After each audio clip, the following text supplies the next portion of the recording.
SIP कोई ले रहा है तो वो जो बाकी इन्वेस्टमेंट ऑप्शन भी होते हैं, कई सारे इन्वेस्टमेंट लोगों के सामने होते हैं कि अच्छा ठीक है ये वाला ना चुन के कोई दूसरा चुन लेते हैं। शेयर मार्केट हो गया, गोल्ड हो गया, प्रॉपर्टी हो एफडीज गया, हो ये गया। तमाम बिल्कुल एफडीज बिल्कुल होगी, काफी बिल्कुल सारे बिल्कुल। ऑप्शन सामने आते हैं। लेकिन मैं यही जानना चाहूंगी कि इनसे कितना बेहतर है एसआईपी। सी डिपेंड आप पे करता है कि आप अपने पैसे पे कितना रिस्क ले रहे हैं और आपकी एक्सपेक्टेशंस क्या है मार्केट से। अगर आप 6% में खुश हैं, 7% में आपको लगता है खुश है, तो आपको एफडीज़ की तरफ जाना चाहिए, पीपीएफ की तरफ जाना चाहिए। आपके पास में ऑप्शंस है, बट आपको ये लगता है कि नहीं 6% 7% मेरे लिए बेहतर नहीं है। क्यों बेहतर नहीं है?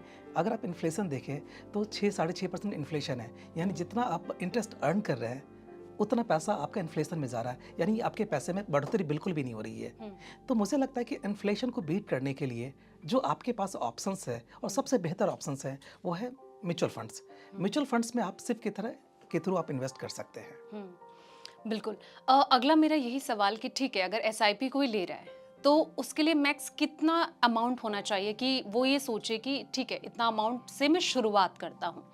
जाहिर सी बात होती है कि अगर कोई एसआईपी ले रहा है या कहीं पे भी इन्वेस्ट कर रहा है तो ज़्यादा पैसे तो लगाएगा नहीं, ऑफ कोर्स कम पैसे ही लगाएगा। तो मैं चाहूँगी कि एक नॉर्मल पीपल अगर सोचे कि हमें कितने पैसे लगाने चाहिए, उनके लिए बेहतर ऑप्शन है एसआईपी, तो कितने से शुरू करना चाहिए? ऐसा देखा गया है कि नॉर्मली हम 21-22 साल के एज में एम्प्लॉयमेंट में आ जाते हैं, हम्म। राइट। जो भी हमारी सैलरी होती है महीने की, मुझे ऐसा लगता है कि इनिशियली आपके ऊपर रिस्पॉन्सिबिलिटी कम होती है, फाइनेंशियल रिस्पॉन्सिबिलिटी कम होती है, तो उस समय ज़्यादा पैसा आप बचा सकते हो। तो अपने सैलरी का तकरीबन 20% अगर आप 50,000 रुपये महीना कमा रहे हैं ना, तो आपको कम से कम 10,000 रुपये का सिप करना चाहिए, और ज़रूर करना चाहिए, जिससे एक बहुत बड़ा कॉर्पस क्रिएट हो सकता है। अगर आप ये चाहते हैं कि आप सबका सपना होता है, अगर कोई 21 साल 22 साल का वो कहता है मेरे पास में 1 करोड़ रुपये हो जाए, बहुत आसान आप सिप के थ्रू इन्वेस्ट करके 1 करोड़ रुपये इकट्ठा कर सकते हैं। एक फार्मूला है, एक रूल है 15-15-15, यानी अगर आप 15,000 रुपये महीने का निवेश करते हैं, 15 साल के लिए निवेश करते हैं और 15% के हिसाब से वो आपका इंक्रीज करता है, राइट। तो आप 15 साल में 1 करोड़ रुपये बना सकते हैं, राइट। और आप ये चाहते हैं कि आपका पैसा ज़्यादा से ज़्यादा बने, तो आपको क्या लगता है कि अगर हम इसी हिसाब से अगले 30 साल तक, अगर कोई आज 21 साल 22 साल 23 साल का है, लेट से जब आज 25 साल का है, जब वह 55 का होगा, अगर वो 15,000 रुपये के हिसाब से करता है, तो आप गेस कर सकते हैं कि कितना पैसा उसका बन जाएगा। पहला 1 करोड़ बनाने में 15 साल लगे, दूसरा 1 करोड़ बनाने में सिर्फ और सिर्फ 5 साल लगेगा, यानी 20 साल में आपके पैसे 2 करोड़ हो जाएंगे। और आपने 30 साल तक होल्ड कर लिया और 30 साल तक आपने किया, तो आप गेस कर सकते हैं संध्या जी कितना पैसा बन जाएगा। ये तकरीबन 2 करोड़, 3 करोड़, 5 करोड़ या 10 करोड़ रुपये बन जाएगा। सुनने में काफी अच्छा लग रहा है ना, कि अगर आप 15,000 रुपये महीने का सेव करते हैं, 15 साल तक करते हैं, 15% के हिसाब से ये बढ़ता है, तो 15 साल में ये 1 करोड़ रुपये बन जाता है। अगर आप इसको कंटिन्यू कर लेते हैं तो 30 साल होते होते ये पैसा आपका 10 करोड़ रुपये बन जाएगा। तो ये कंपाउंडिंग का इम्पैक्ट होता है सिप में। तो इसीलिए लगता है कि सिप सबसे ज़्यादा, सबसे बढ़िया और सबसे सरल तरीका है आपके पैसे को बढ़ाने का। लेकिन आप कह रहे हैं कि महीने का 15,000, लेकिन अगर मान लीजिए कि किसी की इनकम ही 20 या 25 या 30, मैक्स टू मैक्स 30,000 है, तो उस व्यक्ति को कितना इन्वेस्टमेंट करना चाहिए अगर छोटी एसआईपी अगर वो लेता है? अगर वो 30,000 रुपये का इनकम है, तो वही फार्मूला लगाना चाहिए कि हमें 20% तो सेव करना ही चाहिए। तो 5 से 6,000 रुपये महीना आपको सेव करना पड़ेगा। अगर आप 5 से 6,000 रुपये महीना सेव करते हैं, तो वहाँ पे 1 करोड़ रुपये के बदले में आपके 33 लाख रुपये बन जाएंगे, और 30 साल में वो 3 करोड़ 30 लाख रुपये बन जाएगा। तो डिपेंड आप पे करता है। और उसके साथ साथ आज उनकी इनकम 30,000 रुपये है, कल को उनकी इनकम बढ़ेगी। तो आज के डेट में ना मार्केट में एक नया कॉन्सेप्ट है जिसको हम स्टेप अप सिप कहते हैं। उसमें क्या होता है कि हर साल आप अपनी इंक्रीमेंट के हिसाब से 10% के हिसाब से आप अपनी सिप को बढ़ाते रहते हो। इस साल अगर आपने 5,000 रुपये का इन्वेस्ट किया, तो नेक्स्ट ईयर वो 5,500 रुपये हो जाएगा, एंड सो ऑन। वो 10% के हिसाब से बढ़ता जाएगा, और आप सोच भी नहीं सकते कि इतना बड़ा कॉर्पस बन जाएगा। प्रहलाद जी, अगला सवाल ये हो जाता है कि एसआईपी के जरिए जो लॉन्ग टर्म वेल्थ क्रिएशन है, इसे कैसे क्रिएट किया जाएगा? एक रूल है 7531, मीन्स कम से कम आप अपने सिप को 7 साल के लिए कीजिए और बहुत ज़्यादा सेक्टर में 5 से ज़्यादा सेक्टर्स में आप उसको डिवाइड मत कीजिए। जैसे लार्ज कैप हो गया, मिड कैप हो गया, स्मॉल कैप हो गया, फ्लेक्सी कैप हो गया, ग्रोथ फंड हो गया। आप ऐसे सेक्टर्स में इन्वेस्ट कीजिए, 5 से ज़्यादा आप मत कीजिए। उसके अलावा आप ना 3 फेजेस के लिए ऑलवेज तैयारी रखिए, क्योंकि अभी देखा गया कि मार्केट पिछले 3 महीने से काफ़ी टूट रहा है, बिल्कुल। राइट? तो आपकी इस जर्नी में 3 फेजेस आएंगे। एक डिसअपॉइंटमेंट फेज आएगा जहाँ पे आपको ना 0 से 7% के बीच का रिटर्न तकरीबन मिलेगा, राइट? दूसरा इरिटेशन फेज आता है। इरिटेशन फेज में आपका इंटरेस्ट आएगा भी और नहीं भी आएगा, राइट? और जो सबसे खराब वो है पैनिक फेज, जो आजकल चल रहा है, जो आपके फंड निगेटिव में भी जा सकता है।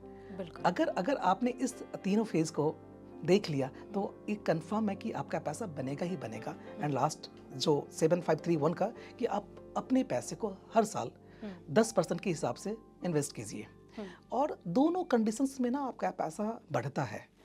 अगर मार्केट बढ़ रहा है तो आपकी जो फंड वैल्यू है वो बढ़ती है, बिल्कुल। है ना? अगर मार्केट बढ़ रहा है तो आपके यूनिट्स के प्राइस बढ़ते हैं, फंड वैल्यू आपका बढ़ेगा। लेकिन अगर मार्केट आपका टूटता है तो जो आपके नंबर ऑफ यूनिट्स है वो ज़्यादा एक्यूमुलेट होता है। तो दोनों कंडीशंस में जो सिर्फ इन्वेस्टर्स हैं ना, उनको फ़ायदा है।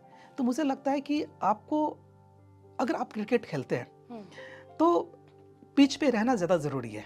बिल्कुल। अगर आप आउट हो गए तो आप ना 1 रन बना सकते हैं, ना 2 रन बना सकते हैं, ना सिक्सर मार सकते हैं। अगर आप एक बार पिच पे है ना, अगर आप पिच पे हैं तो आप कोई भी शॉट खेल सकते हैं। इसी तरीके से अगर मार्केट टूटता है ना, तो अगर आपके पास में पैसे नहीं हैं तो आप उस मार्केट में इन्वेस्टेड रहिए। जब भी कोई लूज बॉल आता है, यानी जब मार्केट टूटता है ना, तो कुछ पैसे आप उसमें इन्वेस्ट कीजिए, ताकि जब ये मार्केट चलेगा तो आपका पैसा काफ़ी बड़ा बन जाएगा। आपकी बात से एक सवाल ये उठ जाता है, जैसे कि आपने कहा कि जब बाजार टूटता है, मार्केट टूटता है, ऐसी सिचुएशन क्रिएट होती है, तो उस टाइम पे कई सारे जो लोग इन्वेस्टर होते हैं उनके दिमाग में ये आता है कि क्या हमें अब वापस ले लेना चाहिए, एसआईपी अपनी वापस वो कर लेनी चाहिए। तो ऐसी सिचुएशन में क्या करना चाहिए? मैं आपको एक एग्जांपल कई लोग पैनिक हो जाते यस हैं। मैं आपको एग्जांपल देता हूँ कि सबके घर में गोल्ड है। आपके पास भी है, मेरे पास भी है, मेरी माँ के पास भी है गोल्ड। आज रेट 80,000 रुपये का है। कल को अगर ये टूट जाता है तो आप क्या करोगे अपने गोल्ड को? अगर ये 80,000 रुपये 70,000 पे आ जाए या 65,000 पे आ जाए तो आप क्या करोगे? जो घर में गोल्ड पड़ा है उसको आप बेच दोगे या और खरीदोगे? क्या करोगे आप? Of course. और खरीदोगे, मैं और सस्ता हो गया है। मार्केट में जब सेल लगती है तो आप क्या करते हो? बिल्कुल। आप खरीदते हो ना। उसी तरीके से, लेकिन प्रॉब्लम क्या है, ऐसा देखा गया स्टॉक मार्केट में ना, जब मार्केट टूटता है ना तो लोग पैनिक होकर बेच देते हैं, जबकि वो सही टाइम है निवेश करने का। अच्छा, उस टाइम पे? यस, आप ये देखिए ना कि जब आप सिप कर रहे थे, एक समय ऐसा था जहाँ पे आपको 10 रुपये का एनईवी था। अगर आपने 5,000 रुपीज़ इन्वेस्ट किया तो आपके पास में 500 यूनिट्स आ गया। लेकिन वो 10 रुपीज़ अगर आज 8 रुपये हो जाता है तो आपकी नंबर ऑफ यूनिट्स बढ़ जाएगा। अच्छा। तो उससे क्या फ़ायदा होगा? जब ये मार्केट चलेगा ना, तो ना, क्योंकि number of units he multiply करता है एनएवी को, तो आपके पास में ज़्यादा पैसे होंगे। तो कभी भी जब मार्केट टूटे ना, तो आपको अपने सिप के इन्वेस्टमेंट को बढ़ाना चाहिए, न कि कम करना चाहिए। लोग गलती क्या करते हैं कि स्टॉप कर देते हैं या मार्केट से निकाल लेते हैं पैसा। मार्केट से निकालते ही वो 1 महीने 2 महीने के बाद फिर मार्केट चलना शुरू हो जाता है, फिर आप महंगे रेट पे लेते हैं। तो ऑलवेज ऐसा होना चाहिए कि जब मार्केट टूटे तो आपके लिए बहुत ही अच्छा चांस है इन्वेस्ट करने का, और ज़्यादा इन्वेस्ट करने का। एसआईपी को म्यूचुअल फंड से ही जोड़कर देखा जा सकता है, या कुछ और चीज़ भी एक इसके लिए ऑप्शन होती है कि कहीं और भी इसके थ्रू इन्वेस्ट किया जा सकता है? सिर्फ एक वर्ड है जिसको हम सिस्टमेटिक इन्वेस्टमेंट प्लान कहते हैं। ये मार्केट में पैसा लगता है। आप सिप के थ्रू गोल्ड में भी इन्वेस्ट कर सकते हैं, अच्छा। इस सिप के थ्रू आप डेट फंड में भी इन्वेस्ट कर सकते हैं, इस सिप के थ्रू आप इक्विटी फंड में इन्वेस्ट कर सकते हैं। डिपेंड आप पे करता है, आपके पोर्टफोलियो पे करता है कि आपने कौन से एसेट एलोकेट कर रखा है। जी सर, जैसे कि मंथली, क्वार्टरली और वन टाइम, सबसे बेस्ट क्या होता है एसआईपी के लिए? एसआईपी का मतलब ही होता है कि सिस्टमेटिक इन्वेस्टमेंट प्लान। वहाँ पे लमसम और क्वार्टरली नहीं होता। सिप का पर्पस ये है कि आप मार्केट को टाइम नहीं कर रहे हैं, मार्केट के हर कंडीशंस को आप पैसा लगा रहे हैं, यानी आपके पैसे का एवरेज रुपी कॉस्ट हो रहा है। क्योंकि हमें नहीं पता कि नेक्स्ट 5 ईयर्स में, नेक्स्ट 2 ईयर्स में, नेक्स्ट 2 मंथ्स में मार्केट कैसा होगा, बट उसको हम एवरेज रुपी कॉस्ट के हिसाब से पैसा लगा सकते हैं कि जो चीज़ आज हमने 10 रुपये का खरीदा, कल वो 12 रुपये हो गया तो थोड़े यूनिट्स कम हो जाएंगे, कल को 8 रुपये आता तो आपके यूनिट्स बच जाएगा। तो आपके पास में अगर लमसम पैसा है तो आप अपने पास में उसको रखिए, जब मार्केट टूटता है तो उसमें आप इनको इन्वेस्ट करना चाहिए। अदरवाइज सिप करने का कोई, जब भी आप स्टार्ट करें सब सही टाइम होता है।